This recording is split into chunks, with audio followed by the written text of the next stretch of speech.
Hello सम्पूर्ण vehicle technician मित्रहरू नमस्कार। म रमेश मुक्तान। यो चाहिँ हाम्रो Mahindra Scorpio S10 pickup variant. यसको चाहिँ हामी आज क्लच प्लेट चेन्ज गर्न जाँदैछौँ। क्लच प्लेट चेन्ज गर्ने क्रममा कुन कुरामा हामीले विशेष ध्यान दिनुपर्ने त्यही कुरालाई मात्रै हामी फोकस गरेर एक भिडियो क्रिएट गर्न जाँदैछौँ। हामी क्लच प्लेट चेन्ज गर्नलाई यो ट्रान्समिसन डाउन गर्नुपर्ने हुन्छ। एक क्लच प्लेट चेन्ज गर्ने क्रममा कुन कुरालाई एकदम हामीले ध्यान दिनुपर्ने कुराहरू त्यही विषयलाई मात्रै अर्थात् त्यही टपिकलाई मात्रै हामी फोकस गर्ने कोसिस गर्छौँ। किनकि क्लच प्लेट चेन्ज गर्नको लागि प्राय सबै भेहिकल टेक्निशियनहरूलाई बेसिक कुराहरू थाहा भएकै हुन्छ। त्यसै कारणले मात्रै हामी इम्पोर्टेन्ट टपिकको मात्रै डिस्कस गर्न जाँदैछौँ।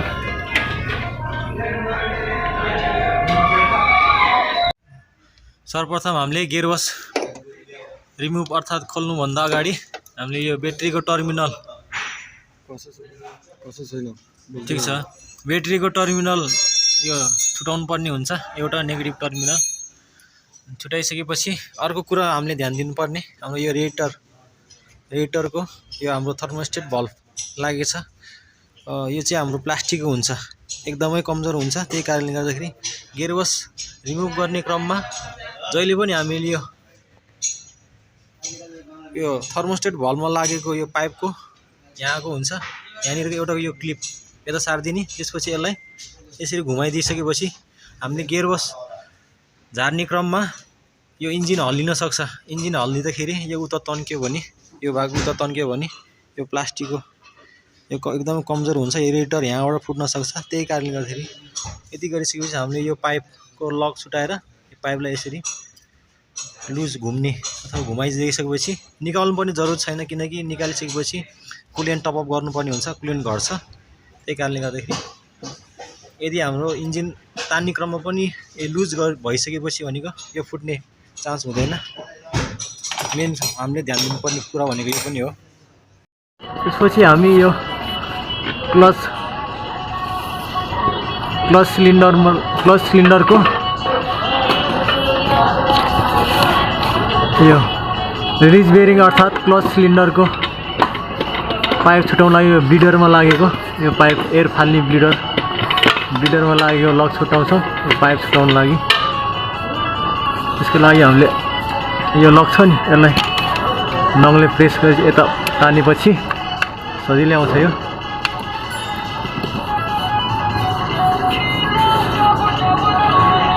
यसरी सजिलै आउँछ। अब त्यसलाई यसरी ब्याक यसलाई यता तान्ने छुट्यो नि लक। यो छुटेपछि यसको काम सक्यो।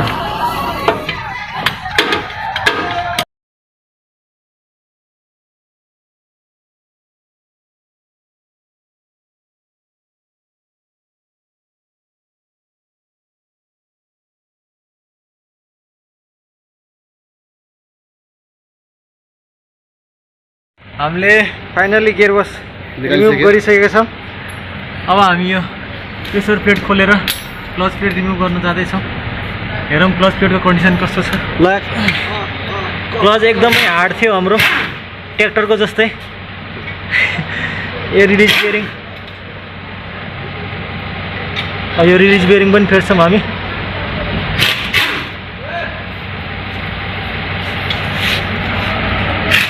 यो रिलिज बेरिङ रिमुभ गर्नको लागि यहाँभित्र यो लक हुन्छ, यो लक निकालिसकेपछि यसलाई बाहिर पुस गरेपछि सजिलै आउँछ। देख्नुभयो नि, सजिलै आयो। अब यो ब्लिडर अथवा यो एयर फाल्ने यो निपुल भन्छ, ब्लिडर निपुल पनि भन्छ यसलाई। यो चाहिँ हामीले नयाँ इन्स्टल गरिसकेपछि यो स्लेप सिलिन्डर अर्थात् रिलिज बेरिङ नयाँ इन्स्टल गरिसकेपछि यो गियरबक्स चढाउने बेलामा यो कहिले पनि हाल्नु भएन। ठिक छ नि, यो कहिले पनि हाल्नु भएन, किनकि हामी गियरबक्स उचाल्ने बेलामा यसको टुप्पा माथि बडीमा ठोकेर चाहिँ यो ब्लिडर भाँचिन सक्ने एकदम 99% चान्स हुन्छ। त्यही कारणले गर्दाखेरि पहिला यसलाई गियरबक्स चढाउनुभन्दा अगाडि हाल्नु भएन, गियरबक्स चढाइसकेपछि मात्रै यो ब्लिडर हाल्नु पर्यो। ठिक छ, हामीले क्लच प्लेट निकालिसकेको छौँ। अब हेर्न सक्छौँ हामी पुरै डढेर खत्तम भइसकेको छ, पुरै डेड भइसकेको छ। रिपिट पनि छ अरे हाम्रो प्रेसर प्लेट पुरै निलो कालो भइसक्यो। यसमा नयाँ इन्स्टल गर्ने। यो हाम्रो ब्लिडर हो। यो ब्लिडर चाहिँ पछि हामीले गियरबक्स चढाइसकेपछि इन्स्टल गर्नुपर्ने हुन्छ। अब यसलाई हामी गियरबक्स चढाइसकेपछि यो अटोमेटिक अटो लक लाग्छ। त्यही कारणले गरी गियरबक्स चढाउनुभन्दा अगाडि कहिले पनि हामीले यसमा इन्स्टल गर्नु भएन, अर्थात् फिट गर्नु भएन। यो हामी अटोमेटिक माथि गियरबक्स चढाइसकेपछि यसमा सजिलै तल पुस गरेपछि लाग्छ। छिराइसकेपछि यसलाई तल अटोमेटिक पुस गरिसकेपछि यो लाग्छ। लाग्यो नि, अब लागिसकेपछि अटो लक भइसक्यो। अब यो कहिले छुट्नेवाला छैन। त्यही कारणले गर्दाखेरि यो गियरबक्स चढाउनुभन्दा अगाडि जहिले पनि यो निकाल्नु पऱ्यो। गियरबक्स चढाइसकेपछि मात्रै, यो ट्रान्समिसन चढाइसकेपछि मात्रै हामी यसलाई इन्स्टल गर्छौँ। त्यो गरिसकेपछि यो ब्लिडर भाँचिने, यो क्लच बेरिङ अथवा यो स्लेप सिलिन्डर भाँचिने अथवा लिकेज हुने सम्भावनाबाट हामी 100% जोगिन सक्छौँ। ठिक छ। अब फाइनली हामीले नयाँ genuine clutch plate set assembly ल्याइसकेको छ। यो हाम्रो कन्स्ट्रक्टिभ स्लेप सिलिन्डर अर्थात् रिलिज बेरिङ 2 पिन अथवा 2टा बोल्ट लाग्नेवाला हुन्छ। अब हामी यसको अनबक्सिङ गर्छौँ। यसलाई साइडमा राख्छौँ।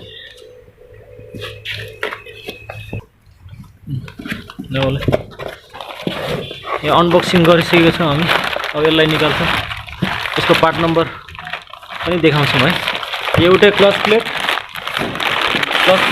प्रेसर प्लेट एउटै सेटमा आउँछ, एउटै डब्बामा अर्थात् एउटै प्याकमा। यसको दुईटैको पार्ट नम्बर चाहिँ हाम्रो यहाँ छ। लास्टमा 41 यान यसको जेन्युन पार्ट नम्बर। हाम्रो प्रेसर प्लेटको मात्रै पार्ट नम्बर चाहिँ यहाँ हेर्न सक्छौँ हामी 391 यान लास्टमा। यो प्रेसर प्लेट भयो जेन्युन स्पेयर पार्ट्स हाम्रो महिन्द्राको। अर्को यो हाम्रो क्लच प्लेट पनि आइसक्यो। क्लच प्लेट यो पनि जेन्युन महिन्द्राको। अब हामी यसमा कम्पेयर गरेर हेर्न सक्छौँ। यसको ग्रिप यस्तो छ भने यसको ग्रिप पनि सकेर पुरै रिपिट छोडेर हाम्रो प्रेसर प्लेट पनि पुरै खाइसकेको छ।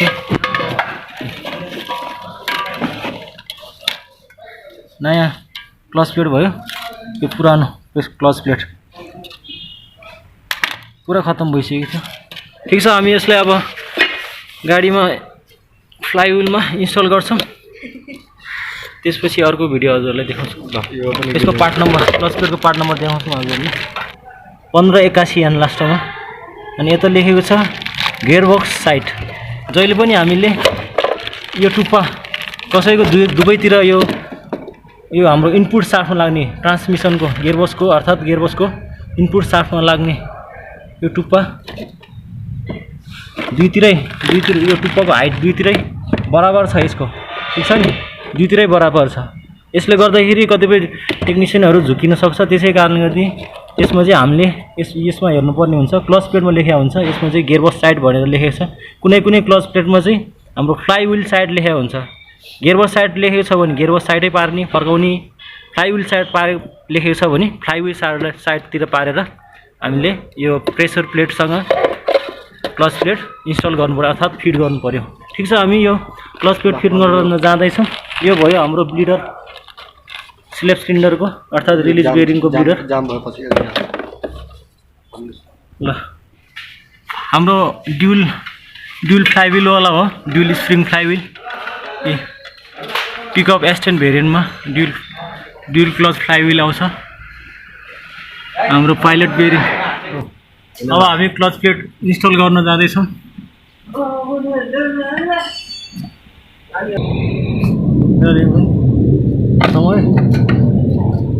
हाम्रो यो प्रेसर प्लेटको तिनतिर पिन हुन्छ। यो पिन चाहिँ हाम्रो नयाँ इन्स्टल गर्ने बेलामा अलिकति गाह्रो हुन्छ, डिफिकल्ट हुन्छ। त्यसको लागि चाहिँ हामी अलिकति प्रेस गर्नुपर्ने हुन्छ। प्रेस गर्दा नि गएन भने हामीले अलिक ठोक्नुपर्ने हुन्छ। यहाँनिर यसरी ठोक्दा यसरी ठोकेपछि जान्छ, नभए यदि गएन भने प्लास्टिक हम्मरले अर्थात् नर्मल अरू हम्मरले पनि बिस्तारै ठोक्न सक्छन्। स्लेप सिलिन्डर अर्थात् रिलिज बेरिङ पनि नयाँ फिट गर्न जाँदैछौँ अर्थात् इन्स्टल गर्नलाई।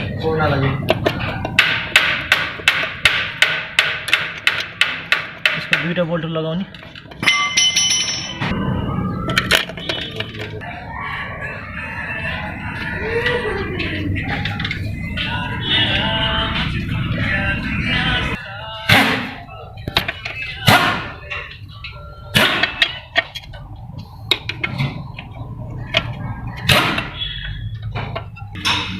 यो रिलिज बेरिङ कसिसकेपछि हाम्रो यहाँ नयाँ रिलिज बेरिङको बेरिङमा तथा यो ब्लिडर लाग्ने पाइपमा ब्लिडर लाग्ने मुखमा देख्न सक्छौँ हामी। ब्लिडर लाग्ने मुखमा एउटा प्लास्टिकको सिल आउँछ, यो सिललाई निकाल्नु पर्ने हुन्छ।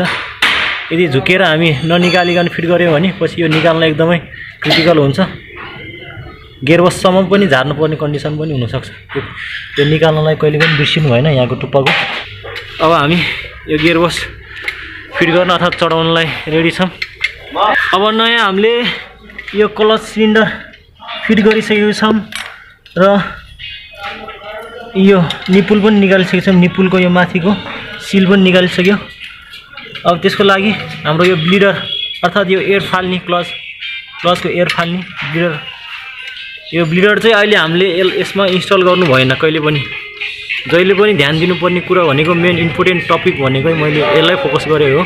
कतिपय भेहिकल टेक्निसियन साथीहरूले यो अलरेडी गियरबक्स चढाउनुभन्दा अगाडि नै यसलाई फिट गरिदिन्छ। त्यसै कारणले गर्दाखेरि यो निपुल माथि हाम्रो बडीमा, यहाँ हाम्रो माथि बडीमा गियरबक्स चढाउन जाने क्रममा यो बडीमा ठोकेर त्यो प्लास्टिकको हुन्छ एकदमै माथि यहाँ बडीमा ठोकिनु पुग्छ। त्यसै कारणले गर्दाखेरि यो टुप्पा यहाँ बडीमा ठोकिसकेपछि गियरबक्स चढाउने क्रममा हामीले गियरबक्स चढाउने क्रममा हल्लाउनु पर्ने हुन्छ, छिराउनु पर्ने हुन्छ सेन्टर मिलाएर। त्यसै क्रममा यो बडीमा माथि ठोकेर यो प्लास्टिक हुन्छ एकदमै कमजोर हुन्छ। त्यसै कारणले गर्दाखेरि यसलाई गियरबक्स चढाउनुभन्दा अगाडि कहिले पनि गियरबक्ससँगै यसलाई इन्स्टल गर्नु भएन। यो चाहिँ हामीले गियरबक्स चढाइसकेपछि फाइनली लास्टमा गियरबक्स सबै कसिसकेपछि यसलाई हामी सजिलै यो सिल निकालेर यसलाई मुनि प्रेस गरिसकेपछि अटोमेटिक लक हुन्छ। त्यसपछि हाम्रो यो क्लच सिलिन्डर फुट्ने, यो ब्लिडर भाँचिने सम्भावना एकदमै 99% चान्स हुन्छ। त्यसै कारणले गर्दा यो कहिले पनि अलरेडी गियरबक्स चढाउनुभन्दा अगाडि हाल्नु भएन।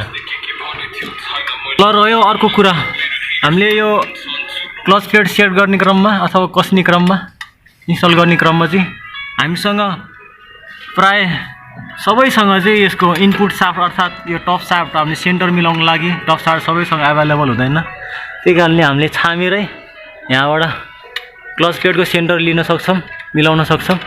यहाँ मुनिबाट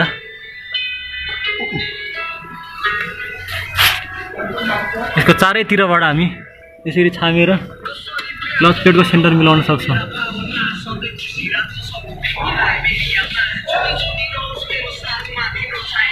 प्रेसर प्लेट हामीले फाइनली प्रेसर प्लेट खोजिसकेको छौँ क्लच प्लेट इन्स्टल गरेर। अब हामी ट्रान्समिसन फिट गर्न जाँदैछौँ अर्थात् गियरबक्स फिट गर्न जाँदैछौँ। गियरबक्स चढाउनुभन्दा अगाडि हामीलाई यो क्लचको पाइप, क्लच सिलिन्डरको अर्थात् रिलिज बेरिङको स्लेप सिलिन्डरको पाइप, यसलाई हाम्रो गियरबक्सको क्लच हाउजिङले यहाँनिर च्याप्ने सम्भावना एकदमै हुन्छ। त्यसको लागि चाहिँ हामी पहिला नै यसलाई सेक्युर गर्नुपर्ने हुन्छ। यहाँ मासतिर हाम्रो यो कुलेनको पाइप इन्जिनको पछाडि हाम्रो हेडको पछाडि हुन्छ। यही कुलेनको पाइपतिर, यो पानीको पाइपतिर, यही कुलेनको पाइपतिर हामी यसरी अड्काउन सक्छौँ। त्यसपछि हामीले गियरबक्स चढाउने बेलामा कुनै पनि चिजले डिस्टर्ब गर्दैन। अब हाम्रो गियरबक्स चढाउनलाई टाइम भइसक्यो, गियरबक्स चढाउनु रेडी छौँ। हामीले गियरबक्स चढाउनुभन्दा अगाडि अर्को कुरा हामीले ध्यान दिनुपर्ने भनेको यो हाम्रो ब्लिडरको लक, ब्लिडर अर्थात् एयर फाल्ने निपुलको लक। यो लक कहिलेकाहीँ यो पछाडि आएको हुन्छ, यसलाई भित्र छ कि छैन, प्रोपरली आफ्नो ठाउँमा छ कि छैन भनेर यो पनि ध्यान दिनु पर्यो।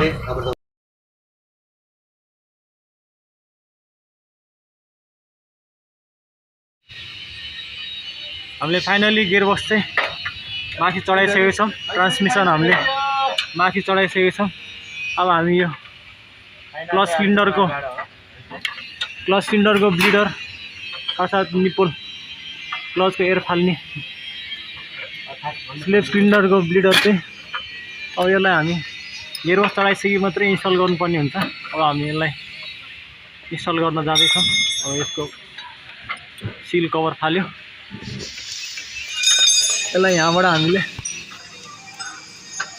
सजिलै छामेर तल पुस गरिसकेपछि अटोमेटिक यो लक हुन्छ। भयो अब यो अटोमेटिक लक भइसक्यो, माथि तान्दा आउँदैन। यो गऱ्यो भने हाम्रो क्लच सिलिन्डर कहिले पनि फुट्ने सम्भावना हुँदैन। ओके, अब यसलाई पनि त्यसको यो पछाडिको पाइप पनि अटोमेटिक लक लाग्छ। हामीले पाइप माथि अड्काएको थियो। अब यसलाई पनि यसमा अगाडि पुस गरिदिइसकेपछि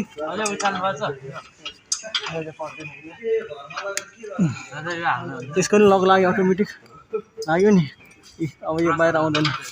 यति गरिसकेपछि अब हामीले यहाँबाट ब्लिड गर्ने हो, एयर ब्लिड गर्ने। मित्रहरू, हजुरहरूलाई आजको यस भिडियो कस्तो लाग्यो कृपया कमेन्टमा अवश्य प्रतिक्रिया दिनुहोला। साथै भिडियो राम्रो लागेछ भने लाइक तथा सेयर गरी च्यानललाई सब्स्क्राइब गर्न नभुल्नुहोला, ताकि यस्तै अटोमोटिभ तथा भेहिकल टेक्निकलसँग सम्बन्धित अपलोड गर्ने नयाँ भिडियोको जानकारी सबैभन्दा पहिले तपाईलाई प्राप्त होस्। हस्त मित्रहरू, आजको लागि यति नै। मिल्नेछु अर्को नयाँ भिडियोमा नयाँ टपिकको साथ। Thank you.